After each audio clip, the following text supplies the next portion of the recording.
Hi everyone, welcome back to our 30 days English speaking challenge. In the first 3 days, we learned എന്തൊക്കെയാണ് greetings, self-introduction, family introduction. We have already learned what is self-introduction, family introduction, greetings. നമുക്കിതൊന്നിച്ചൊന്ന് revise ചെയ്യാം ഇന്നത്തെ ക്ലാസ്സിൽ. അപ്പോൾ ആരാണോ ഇത് ആദ്യമായി കാണുന്നവർ, അപ്പോൾ നമ്മുടെ ബാക്കി നമ്മൾ നേരത്തെ ചെയ്ത 3 ക്ലാസ്സുകൾ നിങ്ങളൊന്ന് ശ്രദ്ധിക്കണം കേട്ടോ. അപ്പോൾ ഗ്രീറ്റിംഗ്സ് എന്തൊക്കെയായിരുന്നു? Good morning, good evening, how are you, what about you, പിന്നെന്തായിരുന്നു? Nice to meet you, nice to meet you too. ഇങ്ങനെ കുറേ കാര്യങ്ങൾ നമ്മൾ പഠിച്ചു.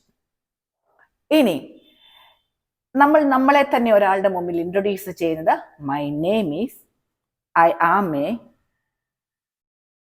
പിന്നെ നമ്മൾ പഠിച്ചത് എന്താണ്? I am happy. ഇത് ഈ ഗ്രീറ്റിംഗ്സിനോട് കൂടി കണക്ട് ചെയ്ത് വേണമെന്നും നമ്മൾ പഠിച്ചു. ഇനി നമ്മൾ ഫാമിലി ഇൻട്രൊഡക്ഷൻ ആണ് പഠിച്ചത്. My father is A, my brother is married, my sister is not married. ഇങ്ങനെയുള്ള കാര്യങ്ങളാണ് നമ്മൾ പഠിച്ചത്. അപ്പോൾ ഇന്ന് നമ്മൾ ഈ 3 ക്ലാസ്സും കൂടെ ഒന്നിച്ചൊന്ന് ചെയ്യാൻ പോവാണ്. അപ്പോൾ നിങ്ങളൊന്ന് ശ്രദ്ധിച്ചിരിക്കണം. അതായത് നിങ്ങൾ ഈ സിറ്റുവേഷൻ മനസ്സിലാക്കണം. 2 അപരിചിതര്, 2 പേരും തമ്മിൽ കണ്ടിട്ടൊന്നുമില്ല, നേരത്തെ സംസാരിച്ചിട്ടൊന്നുമില്ല. അവർ തമ്മിൽ എവിടെയെങ്കിലും വെച്ചിട്ട് അറ്റ് റെസ്റ്റോറൻറ്റിൽ വെച്ചിട്ട് ആദ്യമായി കാണുകയാണ്. അപ്പം നമ്മൾ അവരോട് എങ്ങനെയാണ് ഒന്ന് പരിചയപ്പെടുന്നതെന്നാണ് നമ്മൾ ഈ കഴിഞ്ഞ 3 ദിവസങ്ങളിൽ നോക്കിയത്. അപ്പം ഇന്ന് നമുക്കൊന്ന് നോക്കാം. അതായത് നമ്മൾ അവരെ കണ്ടു, ഫസ്റ്റ് ഒന്ന് ചിരിച്ചു. നമ്മൾ ഈവനിങ്ങിലാണ് കേട്ടോ കാണുന്നത്. Good evening. അവർ നമ്മളോട് തിരിച്ചു പറയും ഗുഡ് ഈവനിങ്. എന്നിട്ട് നമ്മൾ അവരോട് ചോദിക്കും, അല്ലെങ്കിൽ അവർ നമ്മളോട് ചോദിക്കും how are U? I am fine, thank you. How about you? I am doing well. നമ്മൾ ഇത്രയും കാര്യം പറഞ്ഞു. എന്ത് പറഞ്ഞു? നമ്മൾ ഗ്രീറ്റ് ചെയ്തു അവരെ. അവർക്ക് സുഖമാണോ എന്ന് ചോദിച്ചു. How are U? പല രീതിയിൽ ചോദിക്കാമെന്ന് നമ്മൾ കഴിഞ്ഞ ക്ലാസ്സുകളിൽ പഠിച്ചു. ഹൗ അബൌട്ട് യു പല രീതിയിൽ ചോദിക്കാമെന്ന് പഠിച്ചു. അതിൻ്റെ ഉത്തരങ്ങളും എങ്ങനെയാണെന്ന് നമ്മൾ പഠിച്ചു. Not too bad, not bad, good, ഇങ്ങനെയൊക്കെ പറയാമെന്ന് നമ്മൾ പഠിച്ചു. ഇനി നമ്മൾ നെക്സ്റ്റ് മൂവ് ചെയ്യുന്നത് എങ്ങോട്ടാണ്? നമ്മൾ നമ്മുടെ പേര് ചോദിക്കുകയാണ്. By the by, what's your name? എന്താ പറയാ? ബൈ ദ ബൈ എന്ന് പറഞ്ഞാൽ എന്താ അതിൻ്റെ അർത്ഥം? നമ്മൾ ഈ പറഞ്ഞ കാര്യങ്ങളൊക്കെ connected. By the by, what's your name? My name is Rincy. What's your name?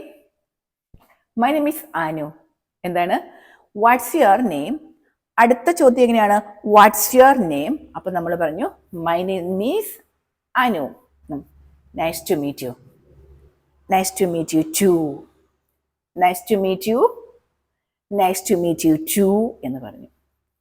നമ്മൾ പേരുകളൊന്ന് പറഞ്ഞു. ഇനി നമുക്ക് ചോദിക്കാം, എന്ത് ചോദിക്കാം? എന്താ ചെയ്യുന്നേ എന്ന്. What you do? I M A teacher. What you do? I M A teacher. Teacher എന്ന് പറഞ്ഞു. എൻ്റെ മോണക്റ്റ് നിങ്ങൾക്ക് ഇഷ്ടപ്പെടുന്നുണ്ട്. അത് കഴിഞ്ഞിട്ട് നമ്മൾ നൈസ് ടു മീറ്റ് യു ഒക്കെ പറഞ്ഞു. കുറേ കാര്യങ്ങൾ നമ്മൾ ചോദിക്കാൻ പഠിച്ചു കേട്ടോ. പിന്നെ നമ്മൾ ഫാമിലിയെ ഇൻട്രൊഡ്യൂസ് ചെയ്യണം. അപ്പം നമ്മൾ ഉടനെ ചോദിക്കും അബൌട്ട് യുവർ ഫാമിലി. ഫാമിലിയെ കുറിച്ച് പറയാമോ? Tell me about your family. അപ്പം നമ്മൾ പറയും there are 4 members in my family. My father is a businessman. My mother is a nurse. I have 2 siblings. My brother is married, but my sister is not married. I have 1 niece. അപ്പോൾ കേൾക്കുന്ന ആൾ എന്ത് പറയും? Excellent. അത് കേട്ടിട്ട് നമുക്ക് പറയത്തില്ലേ excellent ഫാമിലിയാണ്, നല്ലതാണ് നമുക്ക് പറയാൻ പറ്റും. അപ്പോൾ നമ്മൾ എന്തെന്ന് പറയും? എക്സലന്റ് എന്ന് നമ്മൾ പറഞ്ഞു. അപ്പോൾ അതെങ്ങനെ പറയണം എന്നൊക്കെയുള്ള കാര്യങ്ങൾ നമ്മൾ കഴിഞ്ഞ ക്ലാസ്സുകളിൽ പഠിച്ചതാണ്.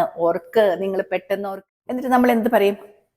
അങ്ങനെയൊക്കെ സംസാരിച്ച് നമുക്ക് പിരിയണം. നമ്മൾ പിന്നെ അങ്ങനെ സംസാരിച്ചുകൊണ്ടിരിക്കില്ല. അപ്പോൾ നമുക്ക് പറയാം have A nice evening, bye bye, have A nice evening. അല്ലെങ്കിൽ നമുക്ക് പറയാം സി യു ലേറ്റർ, പിന്നീട് കാണാം. സി യു ലേറ്റർ, പിന്നീട് കാണാം. ഇപ്പോ ഇതാണ് നമ്മൾ 3 ദിവസം കൊണ്ട് പഠിച്ചെടുത്ത കാര്യങ്ങൾ. അപ്പൊ ഇതാണ് ഒരു ഇംഗ്ലീഷ് പെട്ടെന്ന് ഒരാളെ കണ്ടിട്ട് നമുക്ക് അവരോട് ഇംഗ്ലീഷിൽ സംസാരിക്കണമെങ്കിൽ ഞാൻ പറഞ്ഞില്ലേ എന്താണ് വേണ്ടത്? ഫ്ലുവൻസി അല്ല വേണ്ടത്. എന്താണ് വേണ്ടത്? നമുക്ക് സംസാരിക്കാനുള്ള ഒരു ധൈര്യമാണ് നമുക്ക് വേണ്ടത്. അപ്പൊ ഇത് പഠിച്ചു വെച്ചാൽ ഈ 3 ക്ലാസ്സുകളും കൂടെ നിങ്ങൾ പഠിച്ചു വെച്ചാൽ, ചുമയാണ്, ഈ 3 ക്ലാസ്സും കൂടെ നിങ്ങൾ പഠിച്ചു വെച്ചാൽ പെട്ടെന്ന് ഒരാളെ ഒരു റെസ്റ്റോറൻറ്റിലോ അല്ലെങ്കിൽ ഒരു ഹോട്ടലോ അല്ലെങ്കിൽ ഒരു വഴിയിലോ അല്ലെങ്കിൽ നമ്മളൊരു കല്യാണത്തിലോ എവിടെയെങ്കിലും വെച്ച് കണ്ടാൽ പെട്ടെന്ന് അവരെ ഒന്ന് പരിചയപ്പെടാനുള്ള കാര്യങ്ങൾ നമ്മൾ പഠിച്ചെടുത്തില്ലേ? പഠിച്ചെടുത്തു. ഇനി നിങ്ങൾക്കുള്ള ഹോംവർക്ക് ഇതാ, നിങ്ങൾ ഇൻട്രൊഡ്യൂസ് ചെയ്യണം. ഈ കമന്റ് ബോക്സിൽ നിങ്ങൾ ആരാണ്, നിങ്ങളുടെ പേരെന്താണ്, നിങ്ങൾ എന്താണ് ചെയ്യുന്നത്, നിങ്ങളുടെ വീട്ടിൽ ആരൊക്കെയുണ്ട്, അവരൊക്കെ എന്താ ചെയ്യണത് എന്നൊക്കെ പറഞ്ഞിട്ട് നമ്മുടെ കമന്റ് ബോക്സിൽ പെട്ടെന്ന് അങ്ങോട്ട് ചെയ്യണം. കാരണം അങ്ങനെ ചെയ്യുമ്പോഴാണ് നിങ്ങൾക്ക് എന്തുകൊണ്ട് അവിടെ അങ്ങനെ വന്നേ എന്നുള്ള ചിന്ത വരുള്ളൂ. അപ്പൊ പെട്ടെന്ന് ചെയ്യണേ. നിങ്ങൾ പഠിക്കുന്നവരുണ്ടെങ്കിൽ പെട്ടെന്ന് നിങ്ങൾ ഇത് ചെയ്യാൻ വേണ്ടിയിട്ട് ശ്രമിക്കണം. അപ്പൊ നമുക്ക് ഈ ക്ലാസ്സുകൾ പരിചയപ്പെട്ടല്ലോ. നിങ്ങൾക്ക് ഇനി ഈ കാര്യത്തിൽ സംശയമില്ലല്ലോ? ഒന്നുമില്ല. അപ്പൊ നാളെ നമ്മുടെ ഈ ക്ലാസ്സിലോട്ടോ എനിക്കൊരു ഹോസ്പിറ്റൽ കേസുണ്ട്. ഞാൻ ഹോസ്പിറ്റൽ ആവശ്യങ്ങൾക്ക് വേണ്ടിയിട്ട് പോവുകയാണ്. നാളെ ഞാൻ പോകും. അപ്പോൾ കോഴിക്കോട് മെഡിക്കൽ കോളേജിലോട്ടാണ് ഞാൻ നാളെ വരുന്നത് കേട്ടോ. അപ്പോൾ എൻ്റെ വീട്ടിലൊരു മെയ്ഡുണ്ട്. ആ മെയ്ഡിന് മേലാതെ, അപ്പോൾ അവരെയും കൊണ്ടാണ് ഞാൻ വരുന്നത്. കോഴിക്കോട് മെഡിക്കൽ കോളേജിൽ ഞാൻ നാളെ രാവിലെ എത്തും. അപ്പോൾ അവിടെ ആരെങ്കിലും എൻ്റെ സബ്സ്ക്രൈബേഴ്സ് ഉണ്ട് എങ്കിൽ നമുക്ക് അവിടെ വെച്ചിട്ട് മീറ്റ് ചെയ്യാം കേട്ടോ. അപ്പോൾ എല്ലാവരോടും ബൈ പറയാണ്. നാളെ ഞാൻ അതുകൊണ്ട് ക്ലാസ് ഇടില്ല, എനിക്ക് ടൈമില്ല. ഞാൻ നാളെ രാവിലെ പോകും. എൻ്റെ വീട് കണ്ണൂരാണ്. കണ്ണൂർ ടു കോഴിക്കോട് ഒരുപാട് ദൂരമുണ്ട്. അപ്പോൾ അവിടെ വരെ ഡ്രൈവ് ചെയ്ത് എത്തണം. അപ്പോൾ എല്ലാവരോടും ബൈ പറയാണ്. ഞങ്ങൾ ഹോസ്പിറ്റലിൽ പോകുന്ന കാര്യങ്ങൾ നല്ലതാകട്ടെ എന്നും കൂടെ നിങ്ങളുടെ പ്രാർത്ഥനയിൽ ഓർക്കുക. അപ്പോൾ എല്ലാവരോടും ബൈ ബൈ. 2 ദിവസം കഴിഞ്ഞ് കാണാവേ. Bye bye.